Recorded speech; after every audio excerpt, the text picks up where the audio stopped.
Now then, let's get back here because we can't get there until we've gone through here. Who are these folks? Tribes. Children of Israel. The children of Israel, thank you. And Israel used to be Jacob, and the Yahweh calls him Israel ever since that night that he fought with the unknown stranger, right? Remember, the change in name doesn't come for the Yahweh at the Bethel temple. That's where the Elohim changes the name. The Yahweh says the change came where? In the night of fighting with the assailants. Okay. And these are Israel's children. Did you notice when Jacob spoke about his wife, he only spoke about Rachel? He mentioned his wife. Okay. Listen. You've probably noticed this all the way from the beginning of Genesis, but did you notice that Abraham lived a lot longer than his brothers? Do you remember his brother's name? Haran and Nahor? Why did he live a lot longer than them? Because he was the youngest. Shem, Ham, and Japheth. Japheth will possess the tents of Shem, and Ham's going to be cursed. Shem was the oldest, but Japheth, the youngest, was what? He was the one who was going to get the blessing. Have you noticed that? We saw this with Cain and Abel and then Seth, right? The youngest son gets the blessing. It's a theme in Genesis. In fact, it's a problem in Genesis. There was Abraham, the youngest son of Terah, and then there was Isaac, who was what? The youngest son of Abraham, and then there was Jacob, the youngest son of Isaac, and then of course we come here to this situation. Okay? Now look, who should get the birthright? Reuben. Yeah, we know that. And Reuben starts out pretty well. I mean, the first time we see Reuben, he's just a boy, but he's doing pretty well. And, however, there's some interesting things here going on. We're going to go back and find out why Simeon was in prison. Okay. When did Jacob decide to leave Uncle Laban's company and become an independent individual and go back to the covenant land and start running things at home, to have his own home? When did he decide that? Genesis chapter 30 and verse 25. After the birth of Joseph. Yes, thank you for remembering that. Yes, chapter 30 and verse 25. When Rachel had borne Joseph, Jacob said to Laban, "Send me away that I may go to my own home and country. Give me my wives and my little ones." All these others, okay, but when it got down to Joseph, then it was time to leave. Right?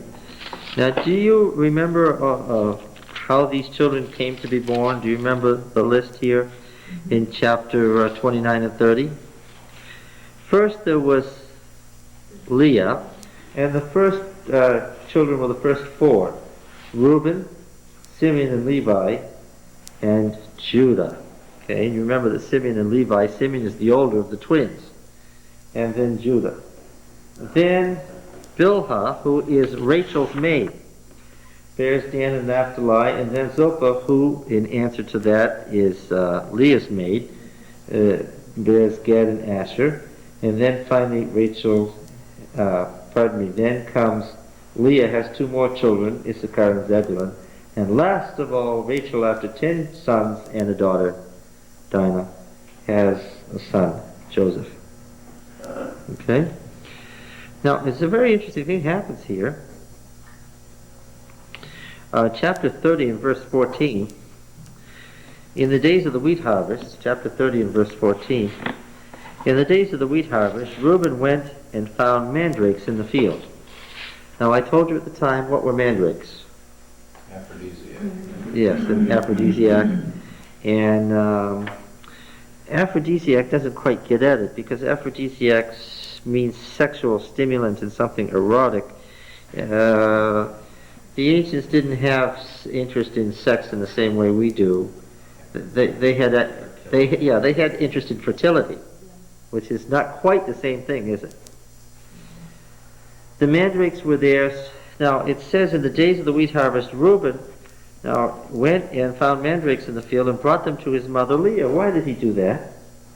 What a nice boy. He knows his mother is what? Barren.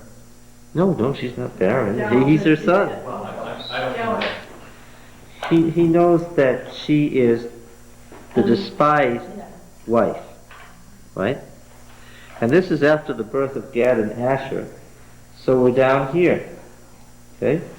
The first 8 have been born. And of course you understand that by this time, what is Jacob no more doing? He's no more having sexual relations with Leah. She has been used and what? Discarded. Now this boy, this is very sweet. He finds the mandrakes and he knows his mother's position, and what does he do? He brings them to her so that what? She'll have more children. And brought them to his mother Leah. Very interesting. Then Rachel said to Leah, "Give me, I pray, some of your son's mandrakes." Why did she ask that? The first 8 children have been born, and what? She hasn't had any children yet. Alright? And Reuben is trying to get his mother's position back for her, because Jacob is living with Rachel only. Okay? But she said to her, "Is it a small matter that you've taken away my husband?" Right? Because she had been his husband. She had a lot of children to prove it. And what was she now? He was her younger sister's husband now. "Is it a small matter that you've taken away my husband? Would you take away my son's mandrakes also?" Rachel said, "Then he may lie with you tonight for your son's mandrakes." Well, she conceded something to him that must have been a shock to Jacob when he came home. What was that? That he could go and sleep with her. Which hadn't been the case for a long time. And what happened? Issachar and Zebulun were born as a result of this thing here. What? No, I think they were one after another. And then, oh yes, he must have gone back and begun living with her again. Lastly, Rachel bears Joseph. Okay? And then it's time for them to leave. All right? Where do you get that interpretation of that? I don't find that here. Where did I get? Who had this all calculated and everything? Well, no, I didn't make an interpretation. I asked this question. What do mandrakes mean? Oh, I don't read that. No, wait a minute. The idea that the Bible is its own interpreter, which you hear all the time, is nonsense. The Bible isn't its own interpreter unless what? You can't have the Bible as its own interpreter unless what? Unless you understand what the system was at the time. Thank you. Unless you know the culture, the religion, the history, the thought forms. That's what we talked about when we said exegesis. In order for me to know why he brought his mama mandrakes, what do I have to know? I have to know the ancient Canaanite religion, and I do. How do I know that? Because in 1919, Petrie went to Palestine and dug the first Palestinian tell, right? And since 1919, in the last 72 years, what's happened? The ancient world has reappeared. And what do I know? Mandrakes are for what? I don't have to guess it. I don't have to have a personal interpretation. I don't have to have a fight with my neighbor. What do I know? I know mandrakes are for fertility. And then I know what was said. Why did Rachel want the mandrakes? I know, because they gave you fertility. That's the only reason anybody ever ate them? That- Whatever they do. Maybe they like the taste of them too, but Did he then? I don't know. If he had, why would he have? It's a good question. If he had, why would he have? To be fertile. That was the use that they were, that's why they ate pomegranates. There were certain fruits that gave you fertility. That's why they ate grapes, because it was blood. You don't like that? Even today, Right. Let's go to Whether second. it's factual or not, it was what they felt in the culture. Yeah, that's right. For the fertility. Yeah, that's right. Now, let's go over to second Samuel, is it? Before you do that, Uh-huh. tell me what mandrakes are. They're fruit. Okay. Mandrakes are a plant. I mean, I've read about it. They have apples on it. I've never Yeah, like run Yeah, across they're- them in the market. But you But have. I've seen them. You have? Yeah. Okay, what does it look like? A little round thing. Gathers? Oh, okay, let's do this. Wait a minute, I have an idea. Before this class is over, we'll check it out in the market in Boston and see if we can find some mandrakes. Fair enough. Okay, I think we can find some. All right. All right, I want to get to David here because he enters in. You never know exactly where you're going in the Bible until you start to teach. And then you find out that things take you here and there. I'm interested in David bringing the ark into Jerusalem. And I'm sure I can find it. We've just been having this in Sabbath school and it's already lost to me. 11, 11? the ark and Israel and Judah. No, it's chapter 6. Chapter 6. 2 Samuel 6. Yeah, 2 Samuel 6.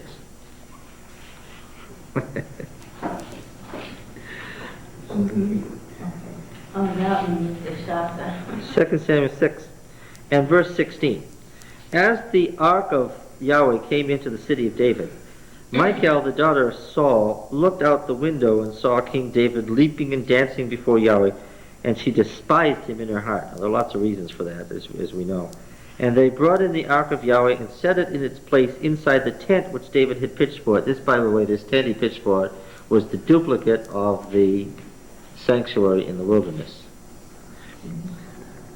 And David offered burnt offerings and peace offerings before Yahweh. You see, he's playing the role of priest. And when David had finished offering the burnt offerings and peace offerings, he blessed the people in the name of Yahweh of hosts, and distributed among all the people, the whole multitude of Israel, both men and women, to each a cake of bread, a portion of meat, and a cake of raisins. Okay. And this, of course, is in the spring. And this portion of meat is, again, it's a portion of something that gives fertility. And all the people departed, each to his house. What did David want? Population. He wanted a vast population increase. Yes, and this spring, these were hot cross buns. The little... No, I'm not joking, that's where it came from. It came from the worship of Ishtar. Yeah. Ishtar was the goddess of the time. This was a Canaanite goddess. That's where it came from. He was giving them the Easter buns that what? That gave you, that's why you have raisin buns in Easter. It's for what? Fertility. It comes all the way back from Canaanite times. You know, and that is, we teach so many of the things that pagans taught, and yet we espouse so many things and we don't even know what they came from. It's fascinating as we study through here to see how many other things. That's true. That's why you can't get too excited about seeing a steeple on an Adventist church. Why? Well, the whole idea was, I explained 2 Samuel 7, if you were listening in Sabbath school, the whole idea of the Son of God came from the Baal religion, which, as Mrs. White says, let me quickly quote Mrs. White to get myself out of trouble, among the heathen there was a dim memory of the truth, right? Let's quickly say that when the true religion borrowed so much from the pagan religions, it was just borrowing back that which was true in the first place.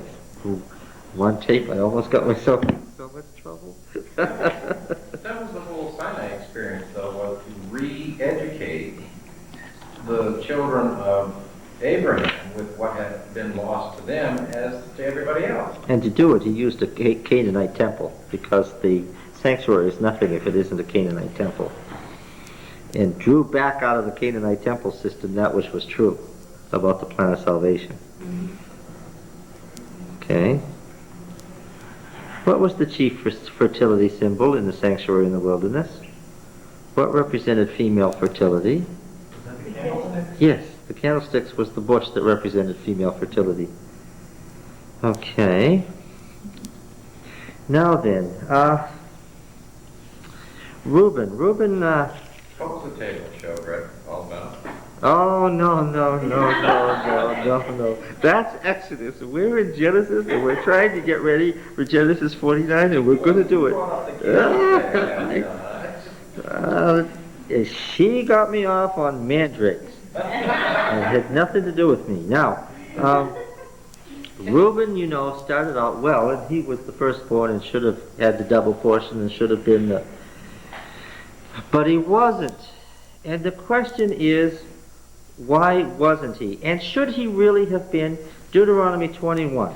There is a law in Deuteronomy, and you remember that Deuteronomy is the law of the Lord par excellence. If you want to know what God thinks about society, yeah, you can read Leviticus, and yeah, you can read Numbers, but Deuteronomy is really the book of books. What are the three books quoted in the New Testament? Psalms, Isaiah, and Deuteronomy. That's it. It's those books on which Jesus built the Christian religion. Oh, you heard the most inane discussion on Larry King about the origins of Christianity, whether Jesus was divided up between a former Baptist minister and a current Baptist minister. It just wandered all over the place. One of the arguments they're arguing about is, how could Jesus have known anything about Christianity? It didn't develop until a generation or more after his death. And I was getting a headache. Where does Christianity come from? Who determined what proof text would become proof text? Why is Isaiah 7:14 used as a proof text by Matthew? Why is Isaiah 60 a proof text about Jesus? Who used these as proof texts in the first place? Jesus. The reason that these things are the basis of the Christian religion in the New Testament is that Jesus was the founder of the Christian religion. He was the one who decided what proof text would be there. And the teachings that we find in these books are what? Are the teachings of Jesus. Oh boy, it seems people seem to disconnect Jesus from the Christian religion. When the name, you know, That's right. Yes. Well, they have to. the name itself is... Now, Jesus used Deuteronomy, Isaiah, and Psalms more than anything else. I can understand why he used Deuteronomy, because it was the center of the Mosaic books as far as the Jew was concerned. This was the highest source of authority, and it was the source of authority that not only the Jews but the Samaritans would agree on. Why? Because the Samaritans too agreed that Deuteronomy was it. Okay? Now here's the real law of the firstborn. Chapter 35, verse 15. Chapter 35, pardon me. Chapter 22. I'm going to get it right. Chapter 21. Deuteronomy 21, beginning at verse 15. 15. Deuteronomy 21:15. This might strike you. If a man has two wives, the one loved and the other disliked, and they have borne him children, both the loved and the disliked. Now when you get down here to Joseph, what do you have? A man with wives, both of whom are born children, a loved and a disliked. And if the firstborn son is hers that is disliked, does this sound familiar? Then on the day when he assigns his possessions as an inheritance to his sons, he may not treat the son of the loved as the firstborn in preference to the son of the disliked. Right? Now, I know that when we read this narrative about Jacob, what do we find? He treats Joseph as what? As the firstborn from the day he's born. The law forbids it. Jacob was doing a no-no. Oh, I read an article that said we are, by a scholar, a Jewish scholar, said, we always hear about Joseph and Jacob and how cunning he was. Jacob's cunning. He outwitted Laban. He outwitted Laban's sons. He outwitted his brother. The author commented, we ought to have more writing about the stupid Jacob. Right? Now, he may not treat the son of the loved as the firstborn in preference to the son of the disliked, who is the firstborn. But he shall acknowledge the firstborn, the son of the disliked, by giving him a double portion of all that he has, for he is the first issue of his strength. And we're going to find those very words quoted. The right of firstborn is his. Now, when Jacob, during these 17 years, before Joseph was finally done in by his brothers, during these 17 years, when Jacob was acting like the stupid Jacob, who was he most insulting and offending? Well, he was, of course, insulting Leah, wasn't he? But then, how long had he been insulting her? Ever since he knew her, right? From the day he met her, he'd been insulting her, and she had come to what? She had obviously come to the point where she just put up with it. Okay? But as far as the children, who was clearly the one who was under constant insult? Oh, did the other sons know it? When this youngest son, Joseph, was growing up, did they know it? Oh, and the dreams were the capstone, weren't they? The dreams were the absolute capstone of this whole process of 17 years. All right, now, something happened, and we saw how sweet Reuben was and how sensitive he was to his mother's position. But then something happened. And what happened is so shocking and so dramatic. And you've noticed how the Yahwist tells you something and lets you chew on it for a while? I've told you that the Yahwist is a great writer both in what he says and what he doesn't say. Right? Something happened. Chapter 35 and verse 16. Then they journeyed from Bethel, and when they were still some distance from Ephrath, that's Bethlehem, Rachel travailed, and she had hard labor. And when she was in her hard labor, the midwife said to her, Fear not, for you have another son. And as her soul was departing, for she died, she called his name Son of my anguish. But his father called him Son of my right hand. It's a position of honor. So Rachel died, and she was buried on the way to Ephrath, that is Bethlehem. And Jacob set up a pillar on her grave. It is the pillar of Rachel's tomb, which is there to this day. Israel journeyed on and pitched his tent beyond the Tower of Eder.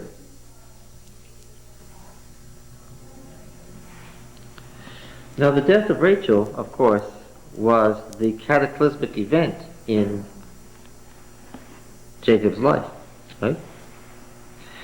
Now something happened. This great change wrought a change in Jacob.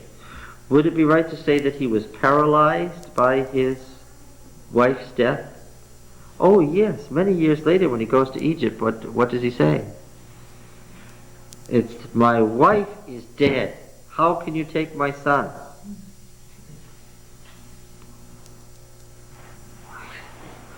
What about his sons and his 70 grandchildren? No. Is Leah still alive? Oh yes. And so are the other mothers. And when Jacob was in paralysis over Rachel's death, what do you think the sons felt should happen now?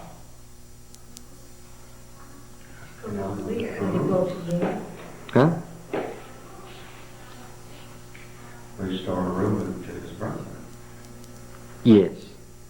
It was time for Reuben to take over the birthright and the family. Because father was what? He was out of it. Now, some of David's sons learned this lesson the hard way.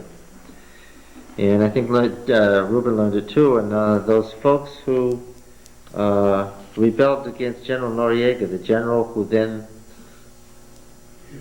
thought it over, you know, he entered on a coup, and then he wasn't strong. He didn't face up to it, and he wavered, and he didn't know if he should go through with it. And what did General Noriega do to him for his...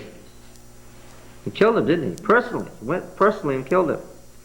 And that man learned the bitter lesson that when you're going to conduct a coup, what should you do? Do it with all your might, right? What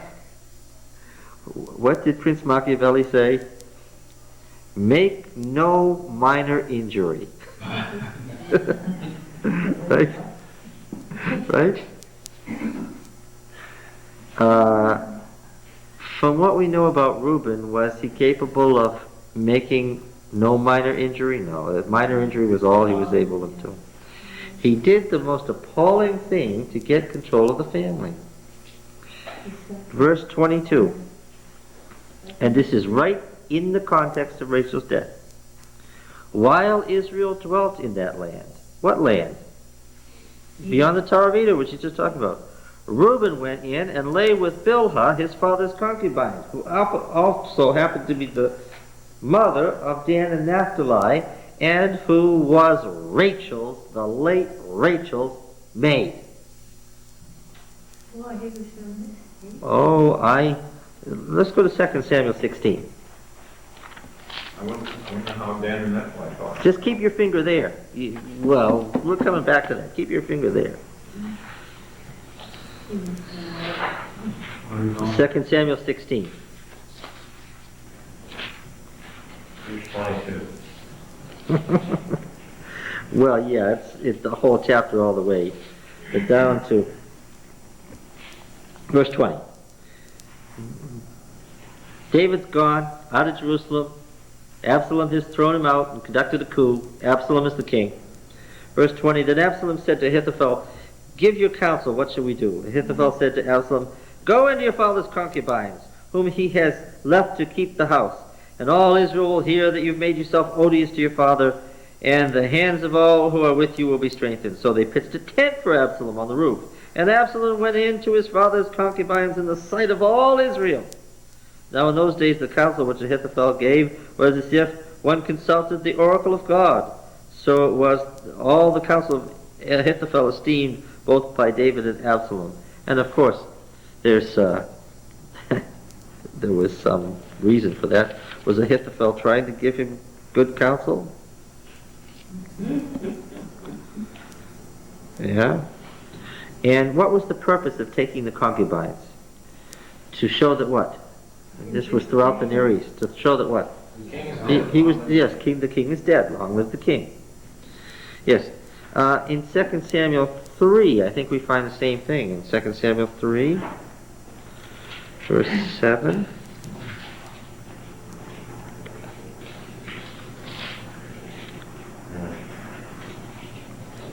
Yeah. I must have it backwards. I'm not sure what's going on there. But anyway, let's look at 1 Kings 2, because this is a funny one. 1 Kings 2.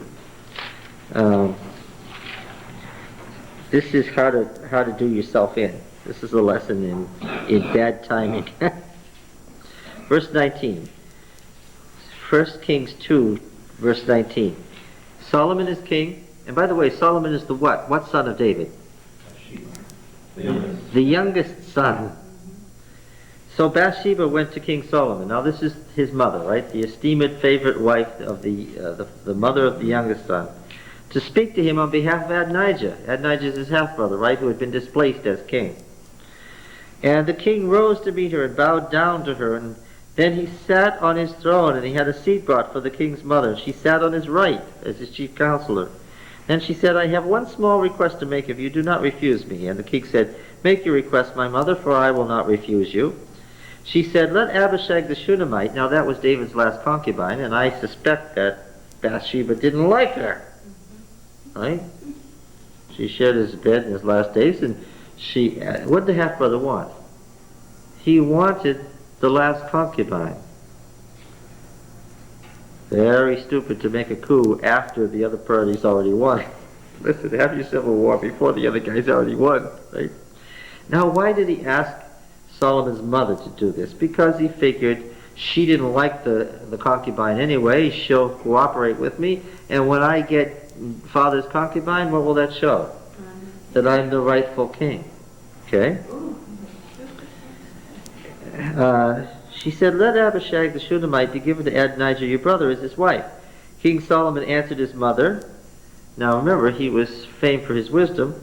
And why do you ask Abishag the Shunammite for Adonijah? Ask for him the kingdom also, for he's my elder brother. And on his side are Abiathar the priest and Joab the son of Zeruiah. Did Solomon understand what taking the father's concubine meant? Yes. He understood perfectly, and he was vexed with his mother because she had let her vexation with his concubine overcome her good sense on behalf of her son, right?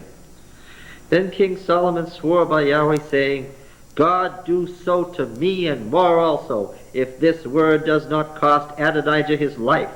Now therefore, as Yahweh lives, who has established me and placed me on the throne of David my father, and who has made me a house as he promised, Adonijah shall be put to death this day.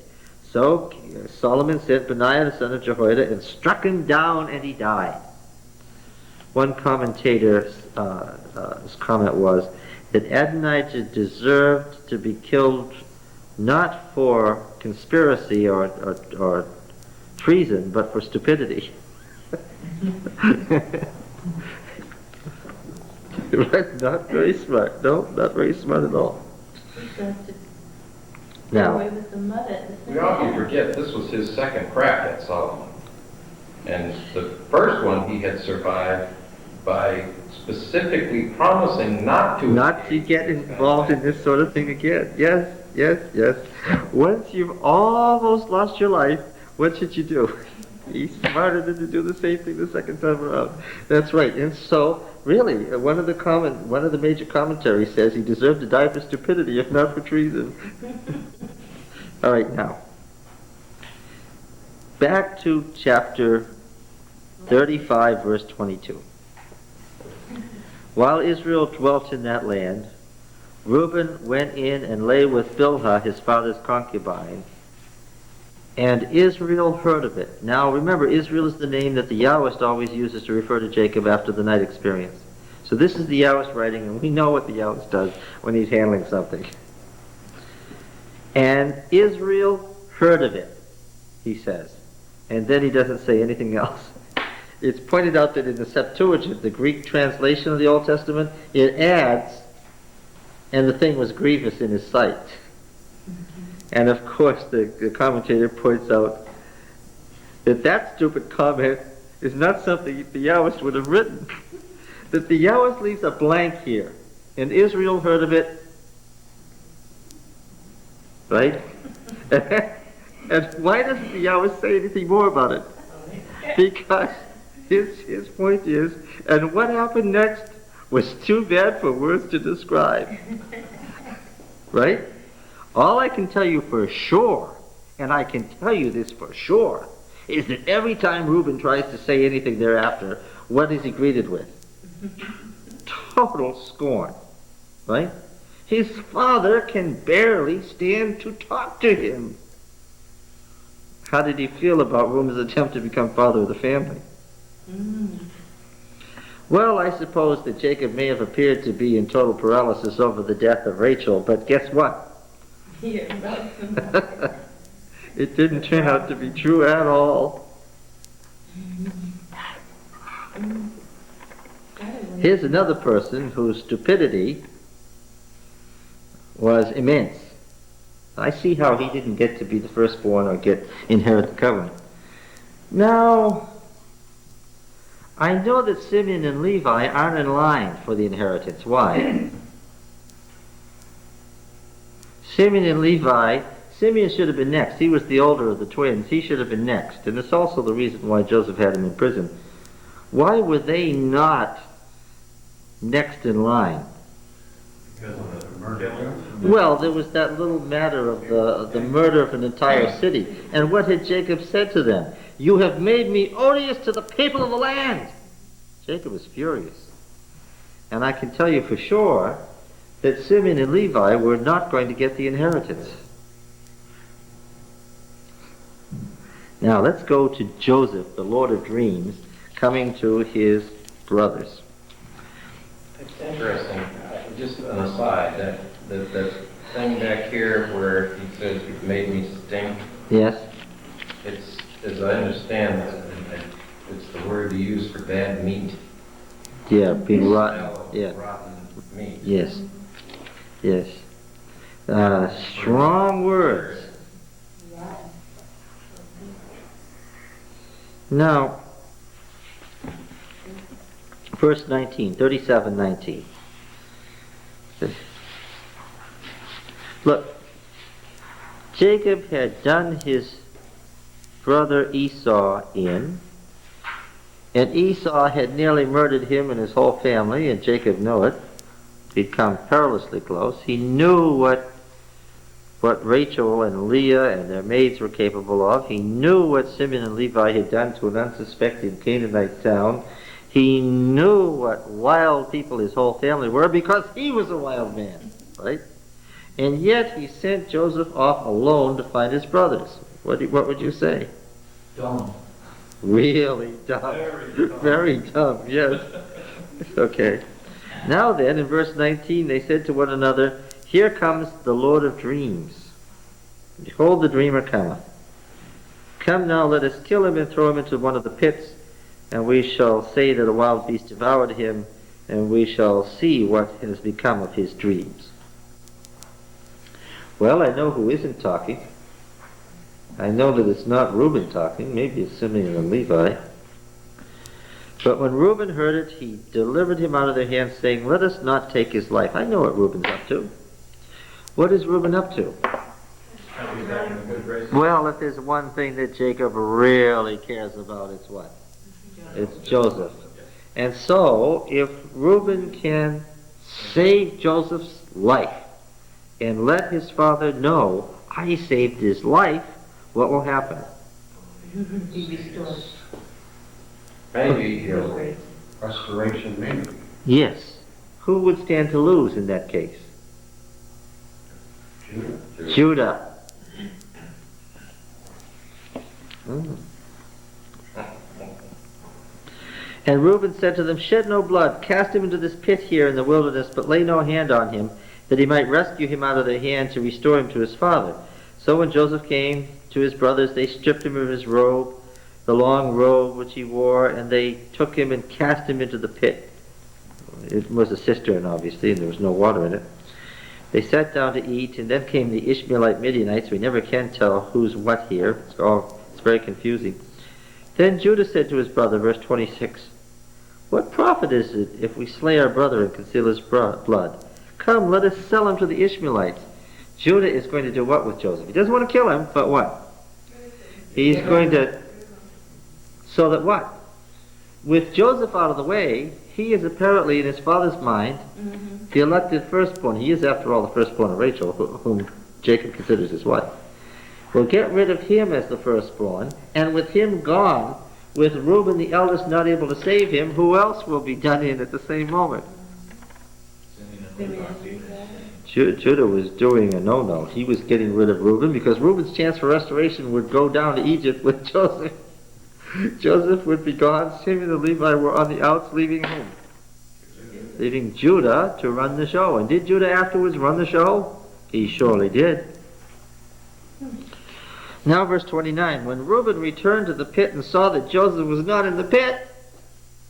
Now at the critical moment, here again, I see his character. At the critical moment, when he should have stayed on the scene, what has Reuben done? He's wandered off someplace, and he comes back. You can't wander off with this bunch and try to be their leader, right? And when he comes back, to his horror, what's the case? He can't restore Joseph to father. Why? He's gone. Think this was bad news? I think this was real bad news. Okay. All right, so they brought the bloody robe to Jacob, and he put sackcloth on and mourned for many days. And he wouldn't be comforted. Now, the next thing that happens is that suddenly we're in chapter 38, which we read, about Judah. Why? Wasn't this the Joseph narrative? Well, sort of. Because this isn't really a narrative about Joseph, it's a narrative of the birthright of the covenant passing to the next generation, right? Yeah, that's what this is really about. Now Judah has this problem. He's married this Canaanite woman, and she bears these 3 sons, and Onan and Shelah. And mind you, these 3 names are significant. Onan, and Shelah. Okay.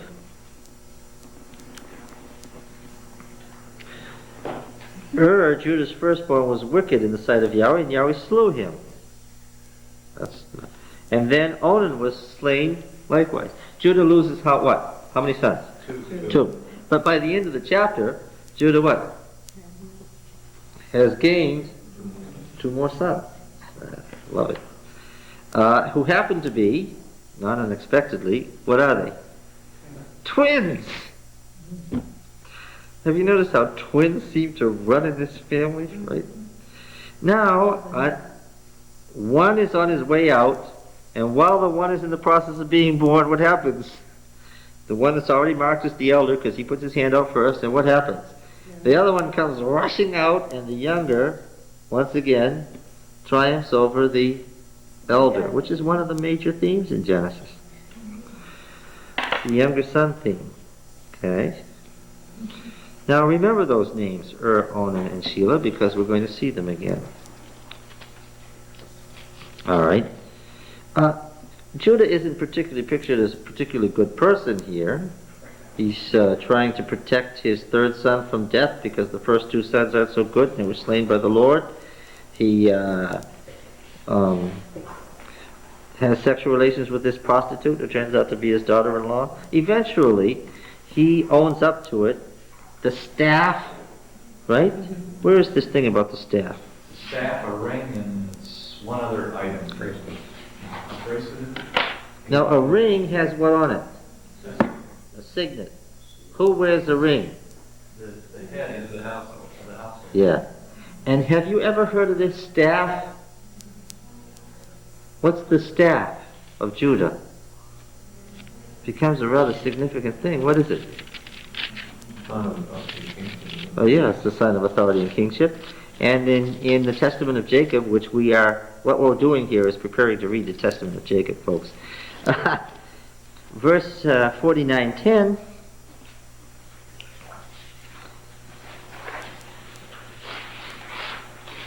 The scepter shall not depart from Judah, nor the ruler's staff from between his feet, until he comes to whom it belongs. And now we're going to find out what that text really means. And if you've just been thinking about chapter 38, you know what it means. That staff is still used. Bang, bang, bang. Yes. Okay, now, let's go back now to Joseph interviewing his brothers.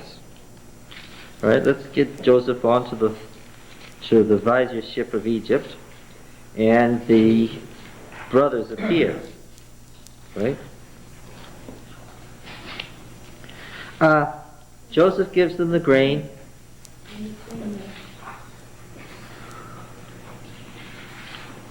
Right? As governor. And they are described who they are in chapter 42.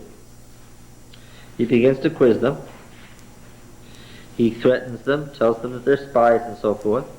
Verse 18, on the 3rd day Joseph said to them, do this and you will live, for I fear God. If you are honest men, let one of your brothers remain confined in prison, and let the rest go and carry grain for the famine of your households, and bring your youngest brother to me.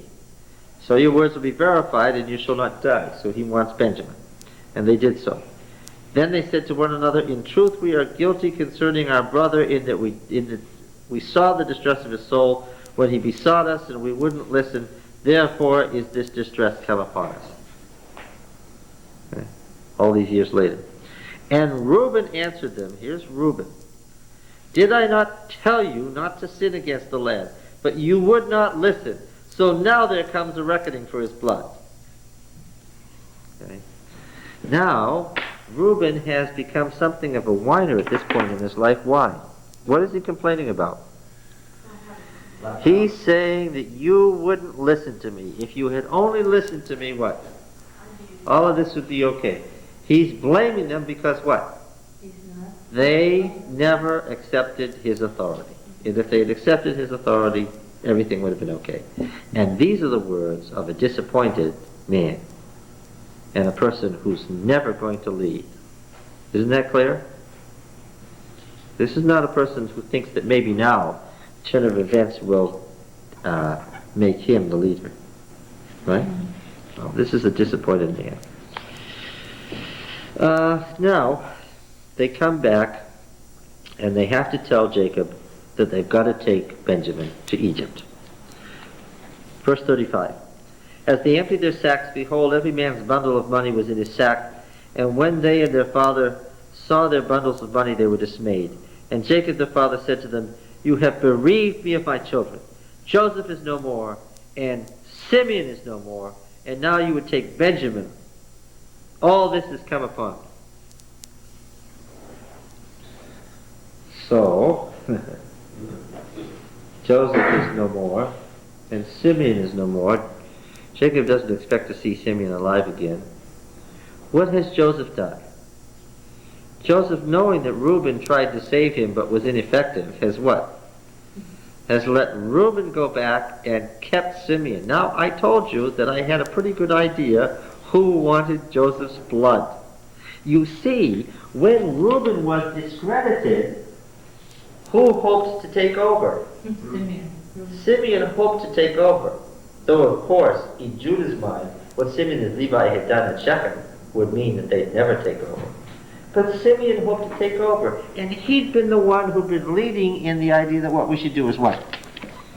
Kill him, because, no, not sell him. No, that was Judah. What did Simeon want to do? He wanted to kill him.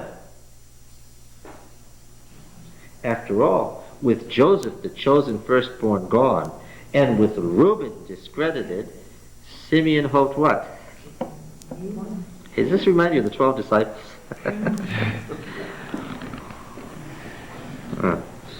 Now, yes.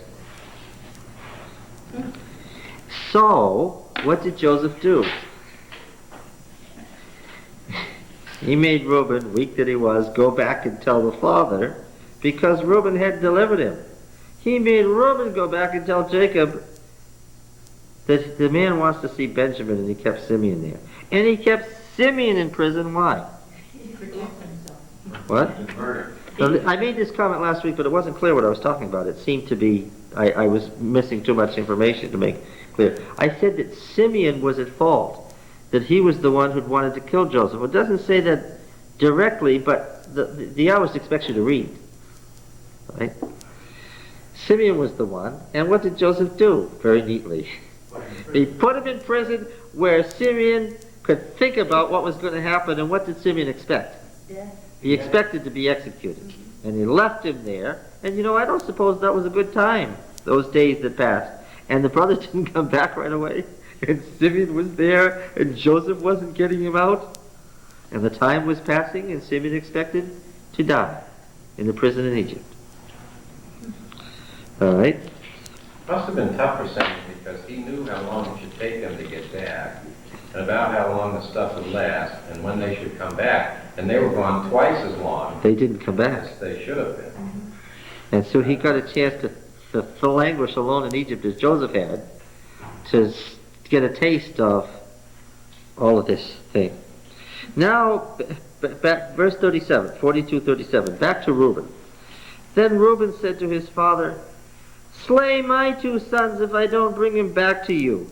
Now, does Jacob have any reason to believe that Reuben's going to be able to get Benjamin back from Egypt? What do we know about Reuben? Very understandable.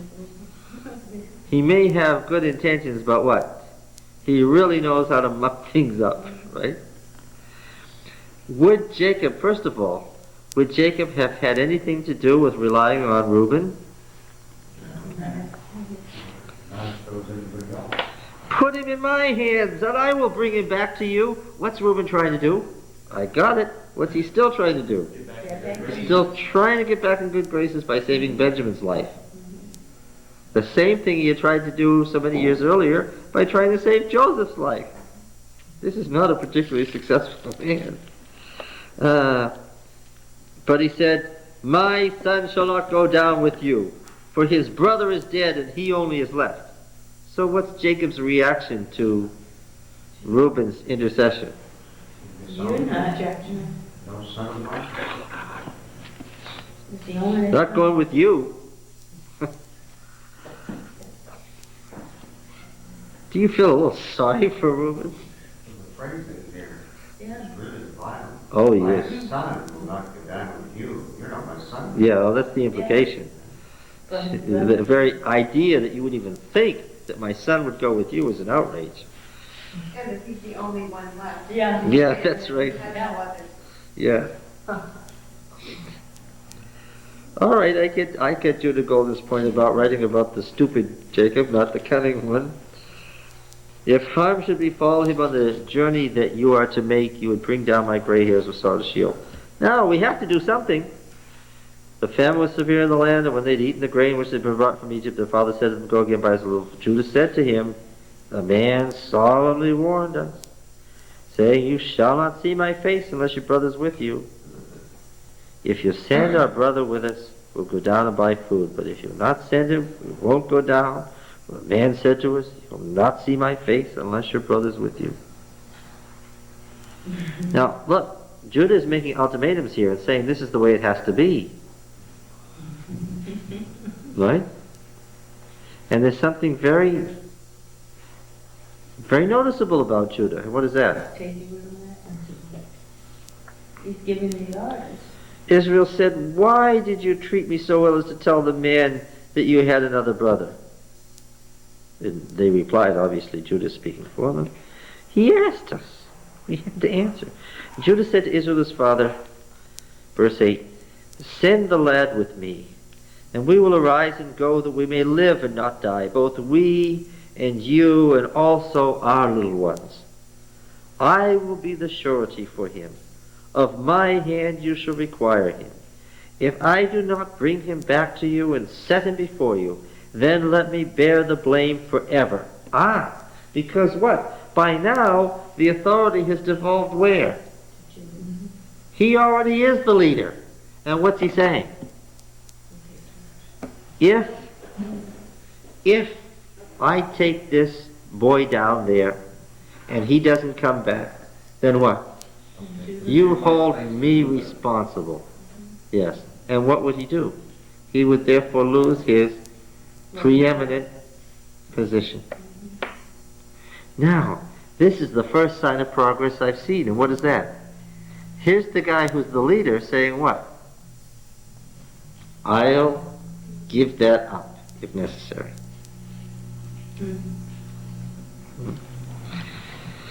Then, of course, we have the whole presentation of Benjamin and so forth. The restoration of Simeon.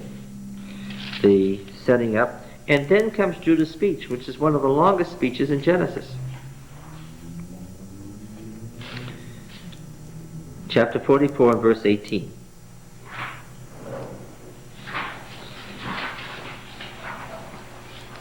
Judah went up to him and said, O my Lord, let your servant, I pray you, speak a word in my Lord's ears, and let not your anger burn hot against your servant, for you are like Pharaoh himself.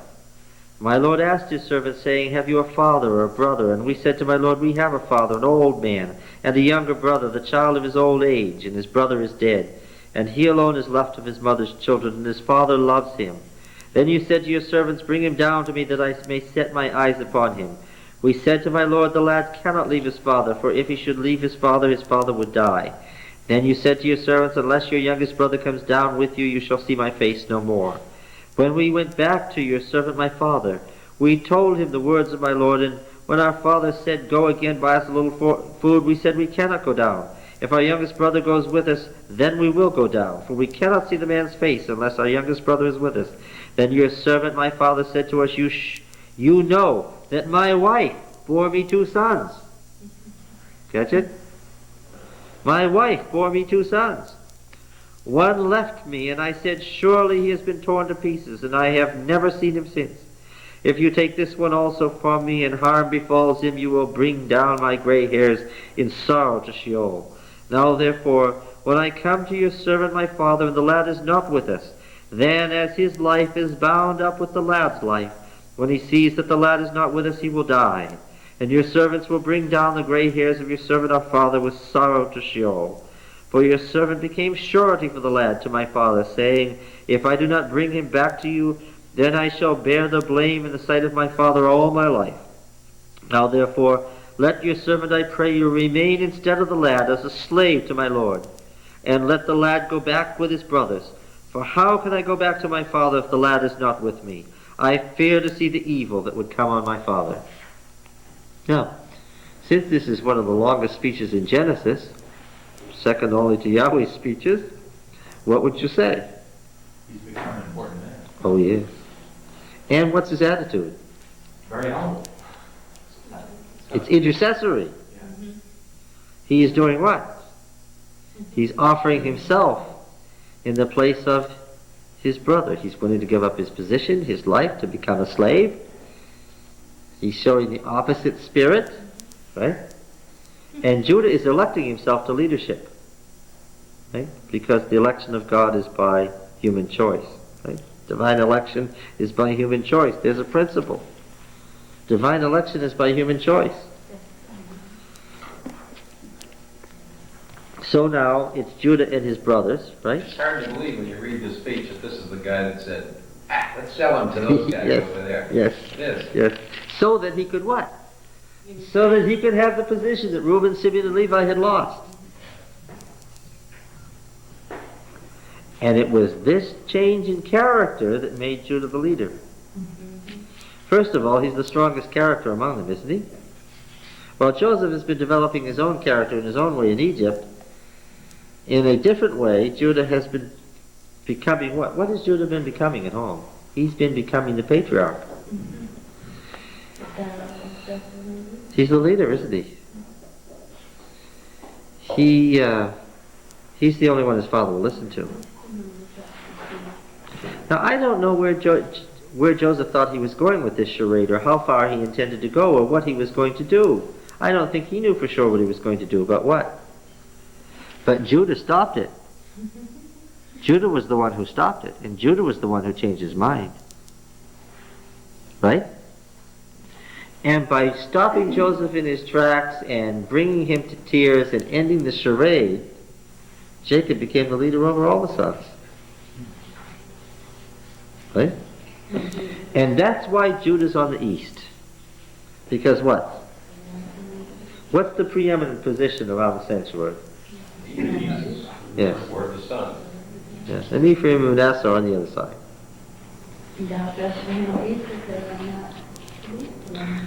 Okay. Why is it that Benjamin didn't raise to the right of the head when Joseph was taken away? He's referred to as the only son. Yes, and he was still a boy while they were what? His problem was it would be hard for him to lead the family as an 8-year-old while what? While he had these middle-aged brothers with strong personalities vying for control over their old, aging father. So Jacob was too old to have much to say about it. Yeah. And Judah simply took over. Not by trying to force his father aside, but by what? By his natural abilities. Well, it would be hard for Benjamin at that point to plead for himself. He needed somebody else to intercede for him. I think is why you don't hear anything out of Benjamin at the time this was going on. Yeah, he's the pawn in this. Yeah, He's just not a the pawn. leader, he's the At pawn. this point, didn't we say he was 30 years old or something? Yeah, When but they- then he's not. Yeah, but look, his position in the family is what? The position of the family is the baby brother. The fact that he's 30 doesn't mean he's not the baby brother. He's the baby, and he has grown up at a time when his older brothers are too old to ever be displaced by him. And he's the favorite son by default. Yeah, that's true. Who was really the favorite son? Joseph. Joseph. And that becomes clear. When Jacob finds out that Joseph is alive, what? Benjamin received, and by the way, the tribe of Benjamin went with the tribe of Judah in the southern kingdom, didn't it? So it always became an accessory to Judah. Yes. Now then, they go and they settle in the land of Goshen. I never looked at that before, that's true. The adversarials were Judah on the one hand and Joseph's descendants on the other.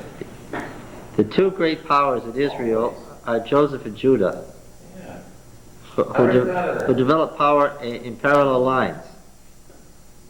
And one is the northern kingdom and the other is the southern kingdom, and there was already rivalry between them by the time of the Exodus.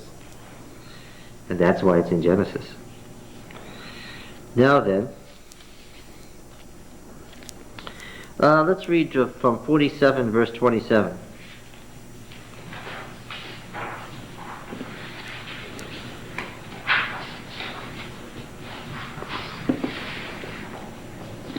Thus Israel dwelt in the land of Egypt, in the land of Goshen, and they gained possessions in it, and were fruitful and multiplied exceedingly.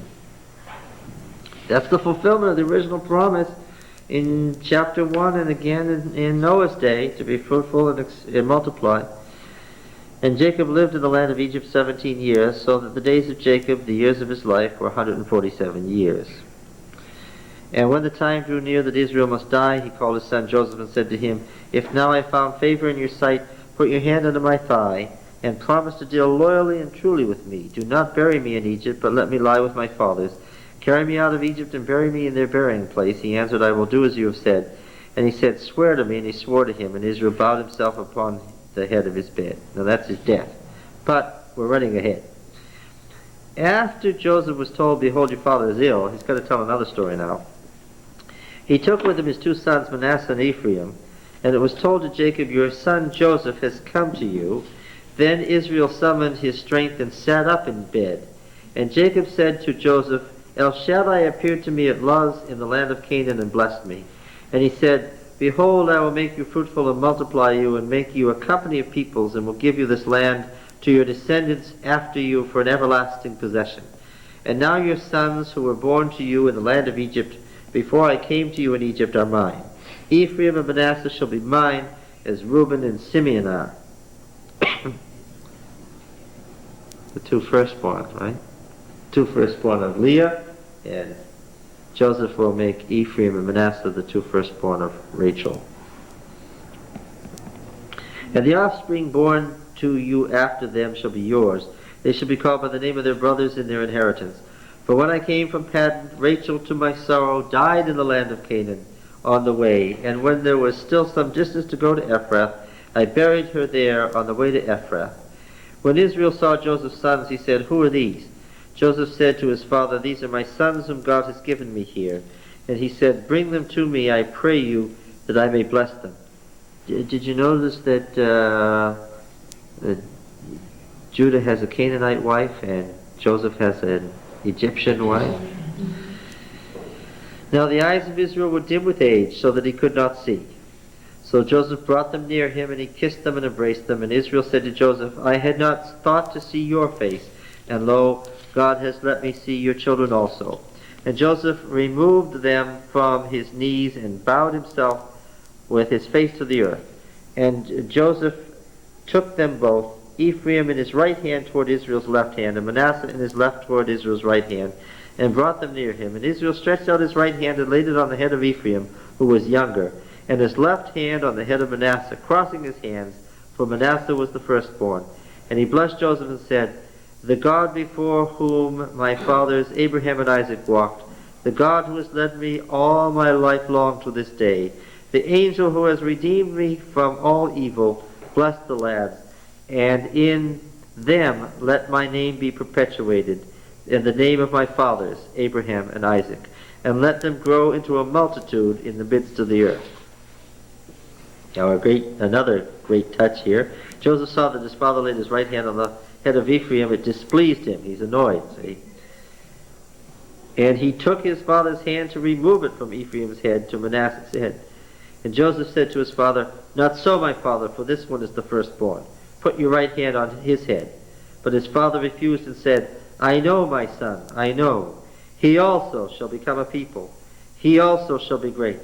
Nevertheless, his younger brother shall be greater than he, and his descendants shall become a multitude of nations."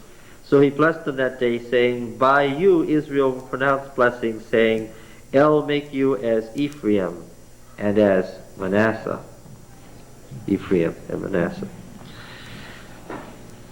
They totally replaced it, Joseph. Yes, just totally replaced Joseph. And thus he put Ephraim before Manasseh.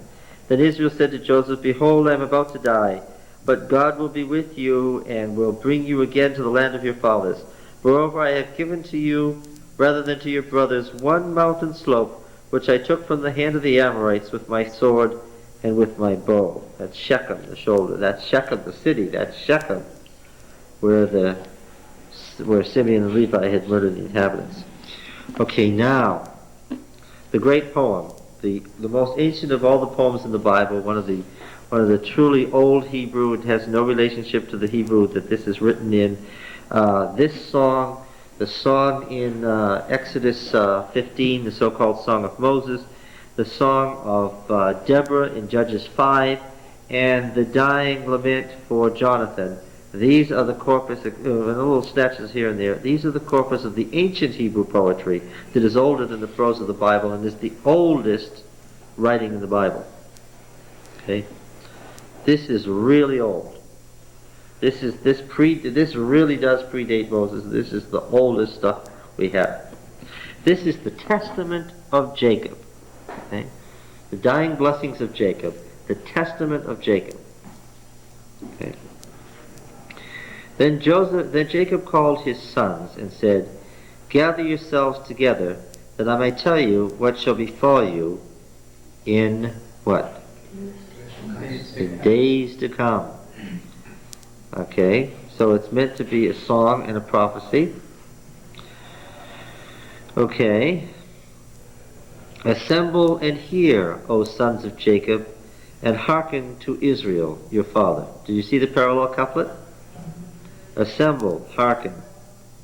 Sons of Jacob, Israel, your father.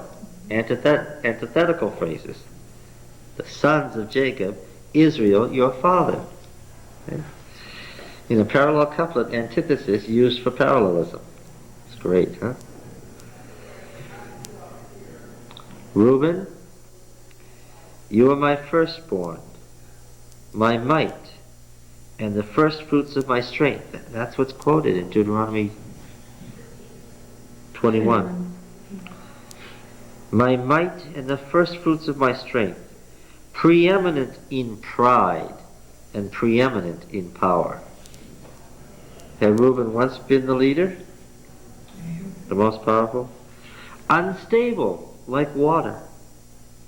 You shall not have your preeminence, because you went up to your father's bed, and you defiled it. You went up to my couch." You slept with my concubine. Yes. Now, the narrative makes the poem clear. The instability of the tribe of Reuben that makes it incapable of being the leading tribe is Reuben's action in seizing power and what? And failing. It wasn't just, you see, the sleeping with the concubine. It was the attempt to be preeminent. It was the pride that caused his fall. So, Reuben is treated as the first. He's treated as the firstborn. He's treated as the first one we have to address, but what? Huh? He's not the inheritor. The one who's... he's a failure. He's a failure. He should have been the preeminent one, and he isn't. So, You notice the pride, the preeminence, the power, the strength, the might. Do you notice all the words in Hebrew that mean power, strength, majesty, all this great, but what? It's wasted. The little verse is filled with words for power, but what? What is he? He's water. Water. Is water powerful? Yes. Ah, yes, that's right. I remember now. Water represents what? Water is what? Specifically, it's semen and it's life. Ah, yes. But what? Like life-giving power, it's unstable. So he's evoking images of the power of water, the power of life, the power of fertility, and the instability of water, and Reuben's ultimate weakness and collapse. See, there's a lot in 4 lines there. That's what poetry is. Simeon and Levi are twins. Weapons of violence are their swords. O my soul, come not into their counsel. Now here we have a picture of a council, and how big is the council? It's in a rather exclusive council. It's 2. It's the twins. Now we have... This is a theme in Genesis, isn't it? The twins. Whenever the twins get together, what? Some sort of trouble is going to occur from Cain and Abel onward. O my soul, come not into their counsel.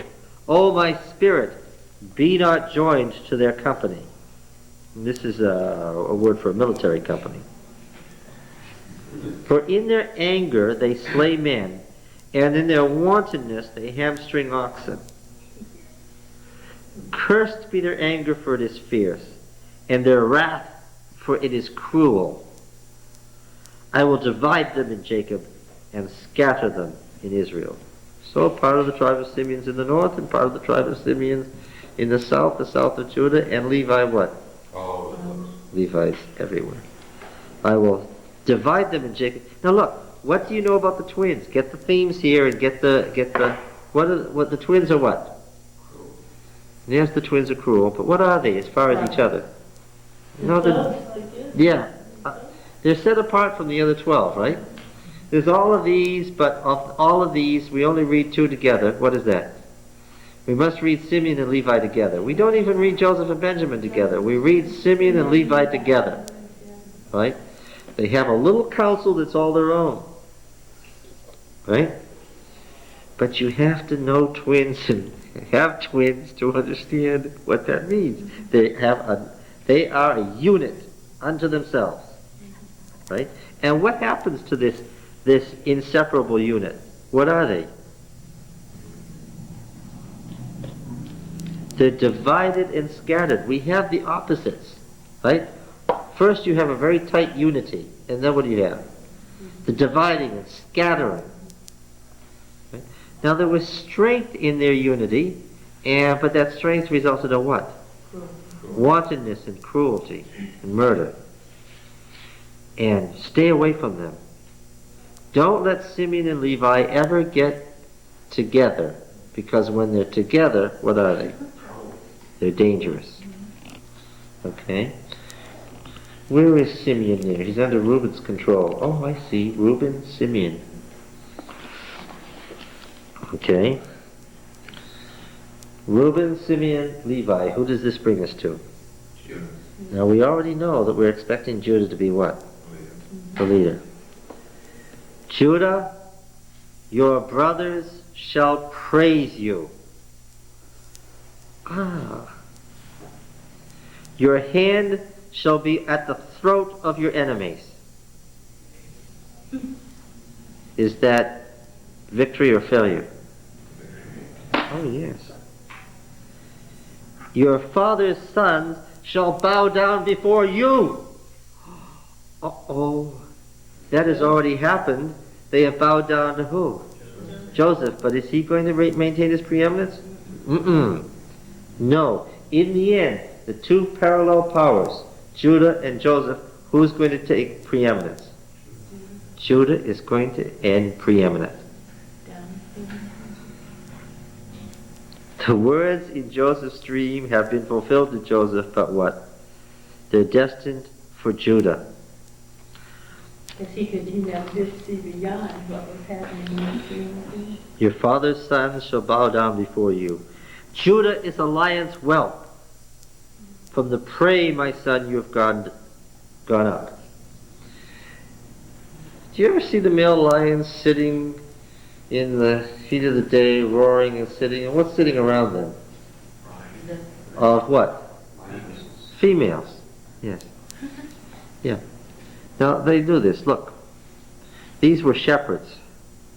Right? These were shepherds. Great wealthy shepherds. And what did they have to contend with? All the time. Yes, and among these the worst was... Why? Because the lion wouldn't necessarily be afraid of the shepherd. What might the lion do? The lion might eat the sheep and also might eat the shepherd too. Even in ancient times, the lion was what? This is our modern phrase, but our modern phrase comes from the ancient world. It's what? It's the king of beasts. Now, you got to catch the imagery here, because the poem makes no sense apart from the narratives.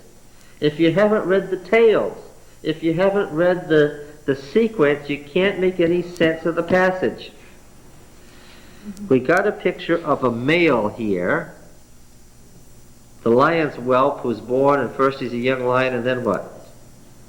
He becomes the boss with all the females around. Now I'm thinking about this, and I'm thinking about Judah and his first wife and his daughter-in-law and the crouching. Oh, it's deliberate here. He stooped down. He couched as a lion. What am I thinking of? What chapter am I thinking of? I have to go back here now.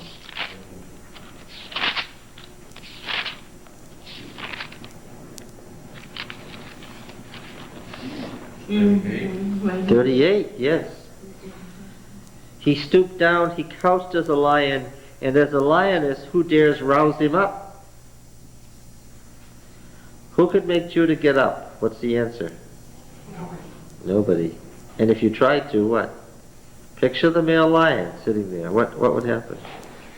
Yes. Now, look, in the testament of Jacob, Judah isn't just a leader. What is he? He's the king. It's a royal figure here. The scepter shall not depart from Judah, nor the ruler's staff from between his feet, until he comes to whom it belongs. And to him shall be the obedience of the peoples. I know what that's about. I know what that's about. What happened? Judah lost 2 sons. And it says, until he comes, and to whom it belongs. And the he comes is an ancient Hebrew phrase, she-lo. She-lo. Okay. Now, I'm going over here to chapter 38, and this is what I find. I find that he had 3 sons, Onan, and Shelah. Shelah was a boy. Died because the Lord slew him because he was evil. Onan was supposed to marry the sister in a Levite marriage and raise up children in Er's name, but he wouldn't. He thought it was the occasion for sexual revelry, and he withheld fertility. And the Lord slew him too. And then there was Shelah, the boy.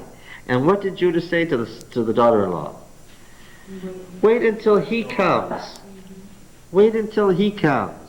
And when he came of age, what happened? He never came. Why? Because Judah wouldn't let him. He was afraid that he'd be slain too. So what did she do? She disguised herself as a prostitute, a cult prostitute, it says. The symbol of fertility in the Canaanite religion, and she sat there in a sacred grove of the Canaanites, and he had sexual relations with her, and what did she get? She got his staff and ring, the symbols of his royal authority, because this was the symbols of royal authority. And she waited. And while she waited, she was just dating twins. The younger of one was going to take precedence over the elder. And by the way, this Perez is the the grandfather of Boaz, the grandfather of David. This is the line. This is the royal line. All right? So now she's sitting, and she's alone, and she's got children, and nobody knows who the father is, but she's got something. And what has she got? She's got a ring, and she's got a staff.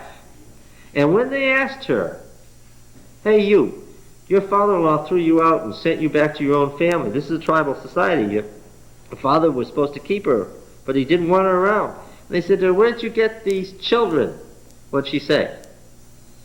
She said, well, I've got this ring, and I've got this staff. Yes. And these kids that I have coming, what? When he comes with this staff and this ring, yeah, they're his kids. We'll see. So she had been waiting for Sheila, but instead she got Judah because Sheila was, and it's not Shiloh, but Sheila is referred to here.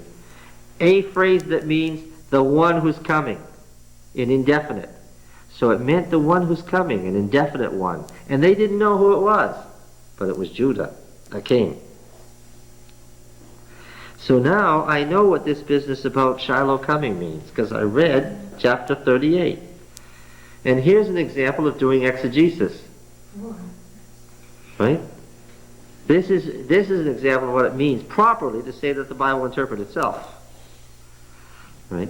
You notice that I haven't applied this very carefully. I've not applied this what? To Jesus, though I must by analogy, because Abraham was the youngest son. So was Isaac, so was Jacob. So was Judah of Leah's children. I'm going to borrow your phrase. Isn't this fun? You know, I just thought, again, this is fresh stuff. I'm thinking, obviously, when Saul learned that David was favored, it must have put him in an instant rage because David was of the tribe of Judah, and Saul was a Benjamite. That's right. And it was Judah who was prophesied to be the royal The line. royal line. So what really is the meaning of verse 10 here? Is this referring to Sheila, did you say?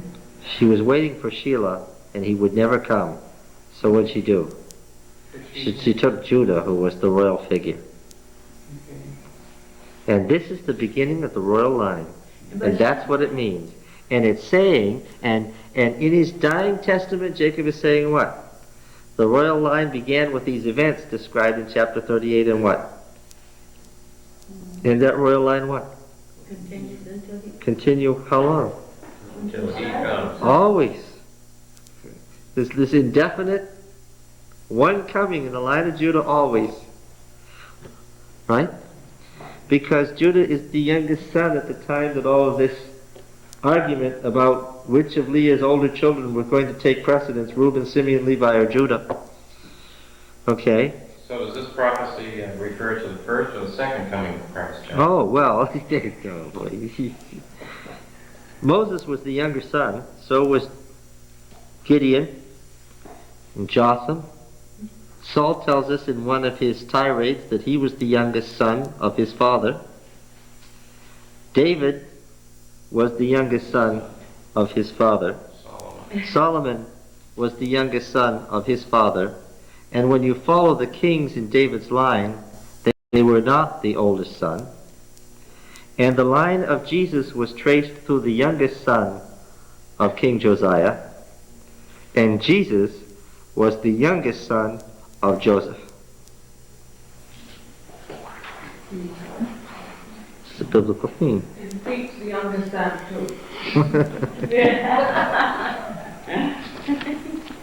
And that's the point that Matthew was making, because Matthew understood this, because the Jewish rabbis in the first century understood Genesis. Did you say They had read it. Jesus was the youngest? I thought you said Jesus was the youngest son. Yes, I did. Matthew Oh, of Joseph. 1, Oh, okay. verse 16. I think I said Joseph. That's right. Yeah, his father Joseph, yeah. And Jacob And Jacob, oh, this is intentional. Matthew 1 and verse 16. And Jacob was the father of Joseph. Now this is all transferred into the tribe of Judah now. And Jacob was the father of Joseph, who was the husband of Mary, of whom Jesus was born, who is called the Christ. This genealogy doesn't trace... Oh yes, it doesn't trace Jesus' ancestry through Mary. It traces Jesus' ancestry through Joseph, his father, of which he is the youngest son. And the father's name was Jacob.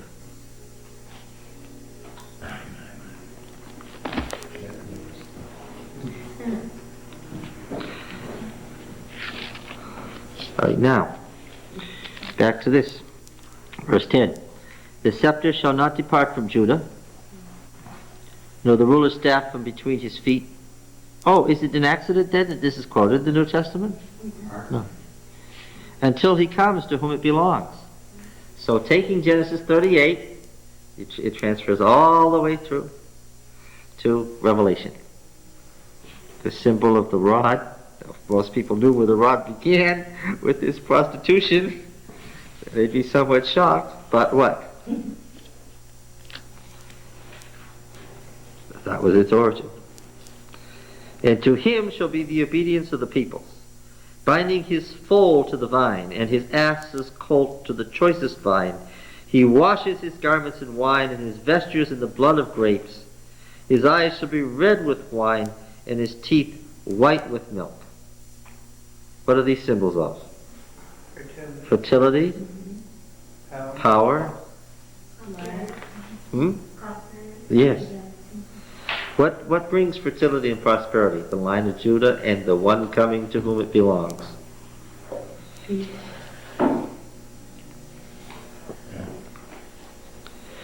Zebulun shall dwell at the shore of the sea. He shall become a haven for ships, and his border shall be against Sidon. Issachar is a strong ass crouching between the sheepfolds. He saw that a resting place was good, and that the land was pleasant. So he bowed his shoulder to bear, and became a slave at forced labor.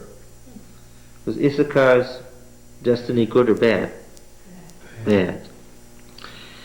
Dan shall judge his people, because Dan means judge, of course, as one of the tribes of Israel. Dan shall be a serpent in the way, a viper by the path, that bites the horse's heels, so that his rider falls backwards. I wait for thy salvation, O Yahweh. No. Dan is the one who brings judgment. Dan is the one who brings judgment, through whom God brings a curse on the enemies. Okay? Raiders shall raid Gad. Of course, it's a pun on the word Gad. But he shall raid at their heels. Right? That's not all of the poem. It's something is missing here. We've lost part of the poem. Asher shall be rich, and he shall yield royal dainties. Give them up, it says. In other words, he is a servant for the royal tribe. Naphtali is a hind let loose that bears comely fawns. Or who gives beautiful words, and it means both, of course. Because these are puns, multiple meanings. Now,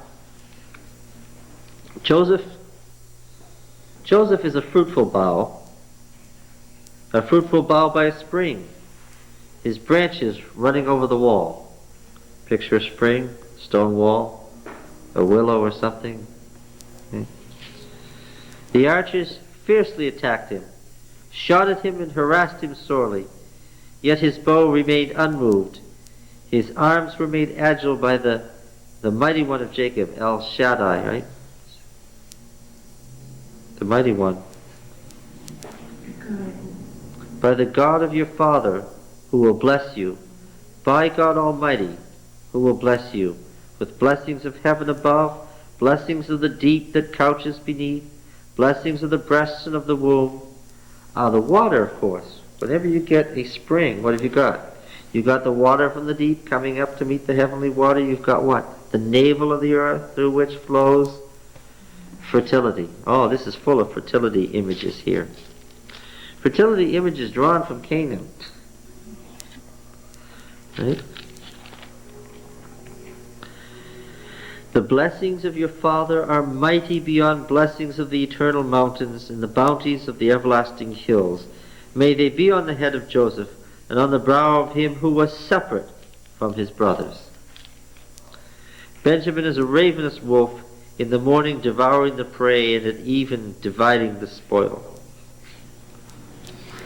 It's a military image. So, Yes, Saul. Military. In fact, when you hear about Benjamin in the period of the Judges, what do you hear about? War, fierceness, small and protective. So he's gone through them. What do you think? Who comes out on this?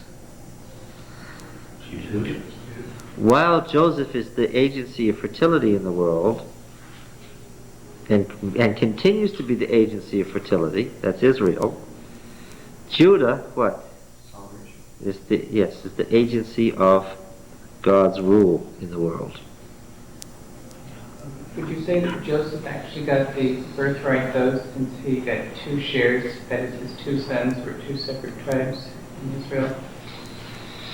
Double portion or not? Yes, in a sense he got a double portion, that's true. it seems like, especially when you look at Deuteronomy, I mean, that by this time, Jacob and all of the brothers, including Joseph, have learned to obey the law. Because Judah does take the place of the patriarch, the firstborn, the inheritor. And Joseph recedes to his appropriate position in the lineup. Yes. He doesn't object to it. No, that's right. He's down here. He's number 11 of the 12, and he's not being treated separately. Maybe Jacob has learned his lesson after all these years. In the Testament of Jacob, he doesn't have a double portion. That's in the prior story about Ephraim and Manasseh. Yes, oh yes. In the Testament of Jacob, things are ironed out so that Joseph isn't the favorite. At last, Joseph isn't the favorite. Who is? Judah is, ironically. But do you think it's because Joseph really is not? Because he constantly he says Joseph is not. So Joseph probably goes back to Egypt and he considers him now part of Egypt. Joseph is the symbol of fertility by which God blesses the world. He makes the world fertile. But the agency by which he rules the world is Judah. All right, what time is it? Time to go. Past time to go? 9:10. Okay. Well, what good timing. All right. See you next week. Thank you.